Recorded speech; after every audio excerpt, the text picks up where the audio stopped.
Hi friends! എല്ലാവർക്കും കഴിഞ്ഞ ഭാഗം ഇഷ്ടമായി എന്ന് വിചാരിക്കുന്നു. അപ്പോൾ നമുക്ക് അടുത്ത ഭാഗത്തിലേക്ക് പോയാലോ? പുഴയിലെ ഐസെല്ലാം പൊട്ടിച്ചു കഴിഞ്ഞ് തിരികെ വന്നിരിക്കുന്ന ധുവാൻഷുവിനെയും കൂട്ടരെയും കാണിച്ചുകൊണ്ടാണ് ഈ പാട്ട് തുടങ്ങുന്നത്.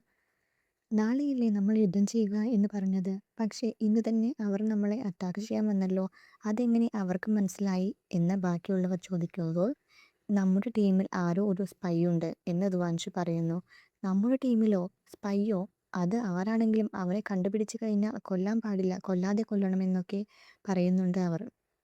സീമു, നീ ഈ ഐഡിയ പറഞ്ഞു തന്നതിന് താങ്ക്സ് എന്നൊക്കെ ധുവാൻഷു പറയുമ്പോൾ അവളും ചിരിച്ചുകൊണ്ട് അവിടെ നിന്ന് വേറൊരു സ്ഥലത്തേക്ക് പോയിരിക്കും.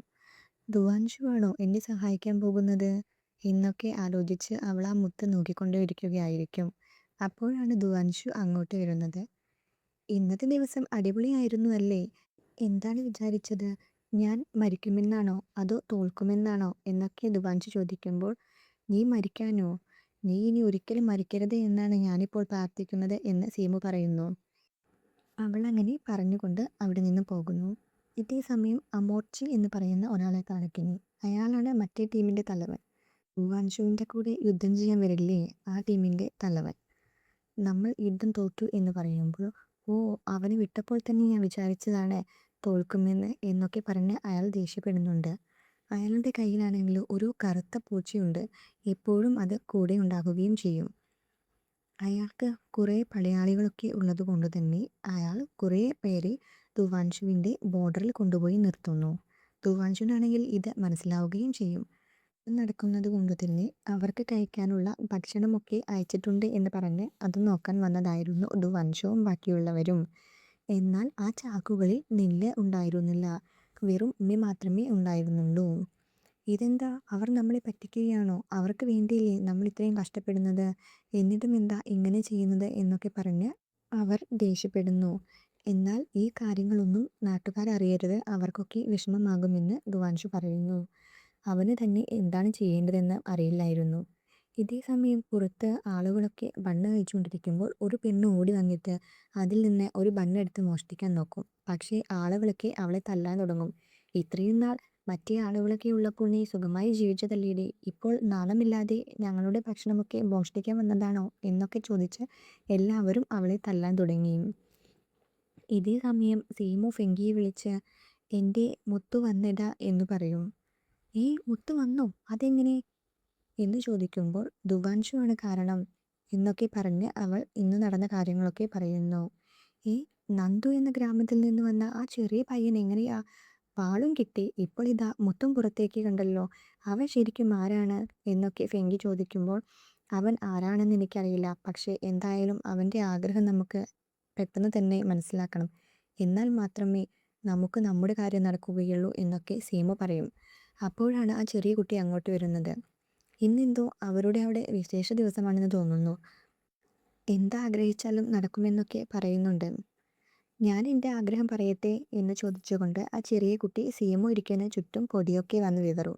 സീമു ആണെങ്കിലോ ഇപ്പോഴും അവിടെ നിന്ന് എണീക്കാതിരിക്കുകയാണല്ലോ എന്ന് കുട്ടി പറയുമ്പോൾ അവൾ വേഗം തന്നെ എണീറ്റ് ആ പൊടിയൊക്കെ വടിക്കും. ആ, ഇപ്പോൾ എൻ്റെ ഫസ്റ്റത്തെ ആഗ്രഹം നടന്നു എന്ന് ആ ചെറിയ കുട്ടി പറയും. എന്താടാ, ഞാൻ നടക്കണമെന്നാണോ നിൻ്റെ ഫസ്റ്റത്തെ ആഗ്രഹം എന്ന് സീമു ചോദിക്കും. അല്ല, നമ്മുടെ സേനാധിപന് ഇപ്പോൾ എന്തായിരിക്കും ഇഷ്ടം എന്ന് സീമു സംശയത്തോട് ചോദിക്കുമ്പോൾ, ചിലപ്പോൾ ഇനി 8 റൊട്ടിയൊക്കെ ഒരുമിച്ച് കഴിക്കണമെന്നായിരിക്കുമോ ആഗ്രഹം എന്ന് നിഷ്കളങ്കതയോടെ ആ ചെറിയ കുട്ടി പറയും. എടാ, അത് നിൻ്റെ ആഗ്രഹമല്ലേ, അതല്ല ഞാൻ ചോദിച്ചത് എന്ന് സീമുവും പറയും. എൻ്റെ ആഗ്രഹമൊക്കെ നടത്തിത്തരാൻ നിനക്ക് എന്നോട് അത്ര ഇഷ്ടമുണ്ടോ എന്നൊക്കെ ചോദിച്ചുകൊണ്ട് ധുവാൻഷു വരുന്നു. നിനക്ക് എന്തെങ്കിലും ആഗ്രഹമുണ്ടെങ്കിൽ അത് പറഞ്ഞു കഴിഞ്ഞാൽ ഞാൻ നടത്തിത്തരാം എന്ന് പറഞ്ഞുകൊണ്ട് സീമു പൊടി നിലത്തേക്ക് വിതറുന്നു. അത് നോക്കുമ്പോൾ നല്ല ഭംഗിയുള്ള കോലമായിട്ട് മാറിയിട്ടുണ്ടാവും. ഓ, നിനക്ക് ഇതിനൊക്കെ നല്ല പ്രാക്ടീസ് ആണല്ലോ എന്ന് ധുവാൻഷു ചോദിക്കുമ്പോൾ, ആ, കുറേ വർഷമായില്ലേ ഞാൻ വെറുതെ ഇരിക്കുന്നു, അപ്പോൾ പിന്നെ ഇതൊക്കെ പ്രാക്ടീസ് ചെയ്യാലോ എന്ന് സീമു പറയും. എന്നിട്ട് രണ്ടാളും കൂടി അതുപോലെ നടക്കാൻ തുടങ്ങും. ആ മൂർച്ചയില്ലേ, അയാൾ ഇവിടെ അടുത്ത് തന്നെ എത്തിയിട്ടുണ്ട് എന്ന് ധുവാൻഷു പറയുമ്പോൾ, എന്നിട്ടാണോ നിങ്ങൾ ഇപ്പോഴും ചിരിച്ചുകൊണ്ടിരിക്കുന്നത്? അവരുടെ അടുത്താണെങ്കിൽ 2 ലക്ഷത്തോളം ആളുകളുണ്ട്, നിങ്ങളുടെ അടുത്താണെങ്കിലോ ഒരു 2000 ആളുകളെ ഉണ്ടാവൂ. നിങ്ങളെ അവർ എളുപ്പത്തിൽ തന്നെ തോൽപ്പിച്ചിട്ട് പോകും. ഇനിയെങ്കിലും നിനക്ക് എന്തെങ്കിലും ആഗ്രഹമുണ്ടോ എന്ന് പറയേ ഞാൻ നടത്തിത്തരാമെന്ന് സീമു ചോദിക്കുമ്പോൾ, ആ എനിക്കൊരാഗ്രഹമുണ്ട്. ഇവിടെ 15 ഗ്രാമങ്ങളുണ്ട്. അവിടെ നിന്നെല്ലാം ഈ ദുഷ്ടന്മാർ പോയി അവരെല്ലാം സന്തോഷത്തോടെ ജീവിക്കുന്നത് കാണാനാണ് എൻ്റെ ആഗ്രഹമെന്ന് ദുവാൻഷ് പറയുന്നു. ഓ, അതാണോ നിന്റെ ആഗ്രഹം? അപ്പോൾ നീ എന്തായാലും മരിക്കാൻ പോവുകയാണ്. ഞാൻ നിനക്ക് വേണ്ടി പാട്ടൊക്കെ പാടാമെന്ന് പറഞ്ഞുകൊണ്ട് സീമു അവിടെ നിന്ന് പോകും. ഇതേ സമയം നേരത്തെ ആ പ്രേതത്തെ സ്നേഹിച്ചൊരു ചെക്കനുണ്ടായിരുന്നില്ലേ, ലിച്ച. അവൻ സീമുവിനെ കാണാനായി വരുന്നു. അവൾക്ക് ചെറുപ്പം തൊട്ട് കുട്ടികളെ ഭയങ്കര ഇഷ്ടമാണ്. അതുകൊണ്ടാണ് ആ കുട്ടികളുടെ ആത്മാവിനെ കൊന്നിട്ട് അതെല്ലാം സൂക്ഷിച്ചു വെക്കുന്നത്. നിങ്ങൾക്ക് ഇതൊന്നും മനസ്സിലാക്കാനുള്ള കഴിവ് പോലുമില്ലേ എന്ന് അവൻ സീമുവിനോട് ചോദിക്കുമ്പോൾ, നീ എന്നെയാണോ പഠിപ്പിക്കാൻ നോക്കുന്നത് എന്ന് പറഞ്ഞ് സീമു ദേഷ്യത്തോടെ തിരിഞ്ഞു നോക്കുന്നു. അപ്പോൾ തന്നെ അവൻ പകുതി കത്താൻ തുടങ്ങും. എല്ലാവർക്കും ഓരോ ഇഷ്ടങ്ങളുണ്ടാവും. നിനക്ക് പുതിയ പുതിയ ഗ്രേഡിലേക്ക് പോകണമെന്നല്ലേ ആഗ്രഹം? അതേപോലെ ചിലർക്ക് പണത്തിനോടായിരിക്കും, ചിലർക്ക് മറ്റ് പലതും. അങ്ങനെ ഓരോരുത്തർക്കും ഓരോ ഇഷ്ടങ്ങളുണ്ടാവും. പക്ഷേ അതെല്ലാം കൺട്രോൾ ചെയ്തില്ലെങ്കിൽ ഇതേപോലെ നശിച്ചു പോകും എന്ന് പറഞ്ഞ് സീമു അവനെ പകുതി ജീവനോടെ വിടുന്നു. പെട്ടെന്ന് എതിരാളികളൊന്നും വരാതിരിക്കാൻ വേണ്ടിയിട്ട് വലിയ മതിലൊക്കെ കെട്ടിക്കൊണ്ടിരിക്കുകയാണ് ദുവാൻഷു. അപ്പോഴാണ് അങ്ങോട്ട് മറ്റേ ടീമിലെ അമൂർച്ചയുടെ കൂടെയുള്ള പൂച്ചയില്ലേ, അത് വരുന്നത്. അതിൻ്റെ കഴുത്തിലൊരു മെസ്സേജും ഉണ്ടാവും. ദുവാൻഷു അതെടുത്ത് വായിച്ചു നോക്കുമ്പോൾ, ഭീരുക്കളാണ് ഇതേപോലെ മഞ്ഞൊക്കെ കുളിച്ചിട്ട് പോവുക എന്നൊക്കെ പറഞ്ഞ് ആ മൂർച്ച അവനെ കളിയാക്കി പറഞ്ഞിട്ടുണ്ടാകും. ദുവാൻഷു അതിൻ്റെ മേലേക്ക് കയറി നോക്കുമ്പോൾ അവിടെ താഴെ അമൂർച്ച ഉണ്ടാകും. അവർ നമ്മളെ ഇപ്പോൾ കൊല്ലുമെന്ന് കമാൻഡർ പറയുമ്പോഴേക്കും അമൂർച്ച ഒരു അമ്പ് എയ്തുവിടും. പക്ഷേ ദുവാൻഷു അയാളെ രക്ഷിക്കും. ദുവാൻഷുവിനാണെങ്കിൽ നല്ല ദേഷ്യം വരുന്നുണ്ട്.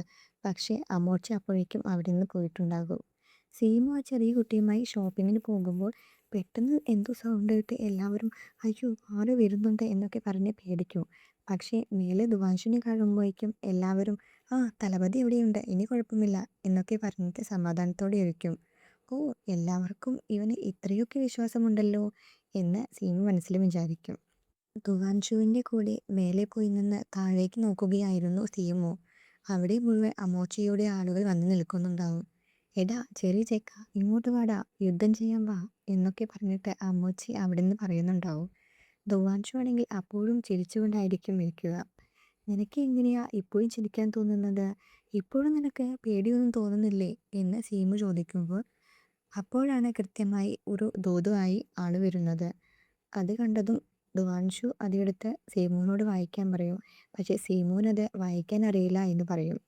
ദുവാൻഷു അത് വായിച്ചു നോക്കുമ്പോൾ അവനെ മുഴുവൻ ചീത്ത പറയുന്ന പോലെയായിരിക്കും എഴുതിയിട്ടുണ്ടാകുക. ഇതെന്തായാലും അവർ എഴുതിയതല്ല എന്ന് ദുവാൻഷു പറയും. പിന്നെ ഇതാരാ എഴുതിയത്? ഞാൻ അവിടെ നിൽക്കുമ്പോൾ ആരോ വന്നു എന്നും എനിക്കൊരു ബുക്ക് തന്നു എന്നും ഞാൻ അതൊക്കെ പഠിച്ചിട്ട് എഴുതിയതാണ് എന്നൊക്കെയാണോ നീ പറയുന്നത് എന്ന് സീമു അവനെ കളിയാക്കിക്കൊണ്ട് ചോദിക്കും. നിന്റെ സഹായം ഞാൻ ഒരിക്കലും മറക്കില്ല എന്ന് പറഞ്ഞ് ദുവാൻഷു കൈകൂപ്പിക്കൊണ്ട് അവിടെ നിന്ന് പോകുന്നു. ഇതേ സമയം ആ നേരത്തെ മോഷ്ടിക്കാൻ നോക്കിയ പെണ്ണുണ്ടല്ലോ, ആ പെണ്ണ് അവിടെ ഉണ്ടായിരുന്ന നെല്ലൊക്കെ കത്തിച്ച് കളയും. എനിക്കിത് കഴിക്കാൻ കിട്ടിയെങ്കിൽ നിങ്ങൾ ആരും കഴിക്കണ്ട എന്നൊക്കെ പറയുകയും ചെയ്യുന്നുണ്ട്.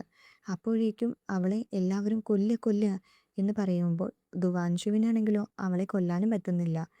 അവന് എന്തൊക്കെയോ പഴയ കാര്യങ്ങളൊക്കെ ഓർമ്മ വരുന്നുണ്ട്. അവനങ്ങനെ എന്തു ചെയ്യണമെന്നറിയാതെ നിൽക്കുമ്പോഴാണ് പെട്ടെന്ന് സീമു അങ്ങോട്ട് വരുന്നതും ആരും പ്രതീക്ഷിക്കാതെ തന്നെ അവൾ വാളെടുത്ത് ആ പെണ്ണിനെ കൊന്നുകളയുകയും ചെയ്യുന്നു. അതോടുകൂടിയാണ് ഈ പാട്ട് തീരുന്നത്. അടുത്ത പാർട്ടിനായി എല്ലാവരും വെയിറ്റ് ചെയ്യണേ. സ്റ്റോറി ഇഷ്ടമാകുന്നുണ്ടെങ്കിൽ കമൻറ്റ് ചെയ്യാനും ലൈക്ക് ചെയ്യാനും മറക്കരുതേ. ഇനിയും സബ്സ്ക്രൈബ് ചെയ്യാതെ കാണുന്നുണ്ടെങ്കിൽ എല്ലാവരും സബ്സ്ക്രൈബ് കൂടി ചെയ്യണേ.